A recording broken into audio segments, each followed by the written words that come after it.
ऐसे बच्चे जो रिक्शे पे स्कूल जाते हैं, रिक्शे के अलावा वैन पर स्कूल जाते हैं, यानी उनके पेरेंट्स उनको खुद छोड़ने नहीं जाते।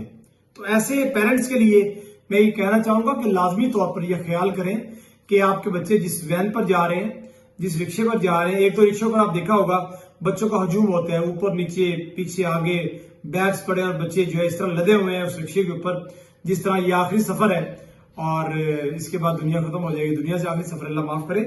कोशिश करें कि बच्चों के जो रिक्शे हैं उनके जो ड्राइवर्स हैं उनके कवायद लाजमी रखें कि वो कौन है, वो कहां से है, उसका आईडी कार्ड नंबर आपके पास, उसका कॉन्टेक्ट नंबर आपके पास है या नहीं है, और वो आपके खास जानने वाला हो। और ये भी लाजमी देखिएगा कि आपके बच्चे किन बच्चों के साथ रिक्शे पर स्कूल जाते हैं।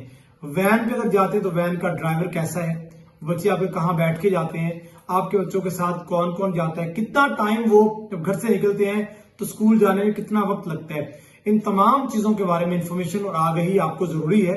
अगर ये आगाही आपके पास नहीं है तो ये आगाही हासिल करें एज सुन एज पॉसिबल। अपने ड्राइवर्स जो रिक्शे का है, वैन का है, उसके बारे में मालूमात लें ताकि पता चले कि आपके बच्चे कितने बजे घर से निकलते हैं, कितने बजे स्कूल पहुंचते हैं, उनका कॉन्टेक्ट नंबर क्या है, कितनी देर लगती है, और वो रास्ते में रिक्शा किन किन लोगों को रिक्शा या वैन उठाने के लिए जाते हैं।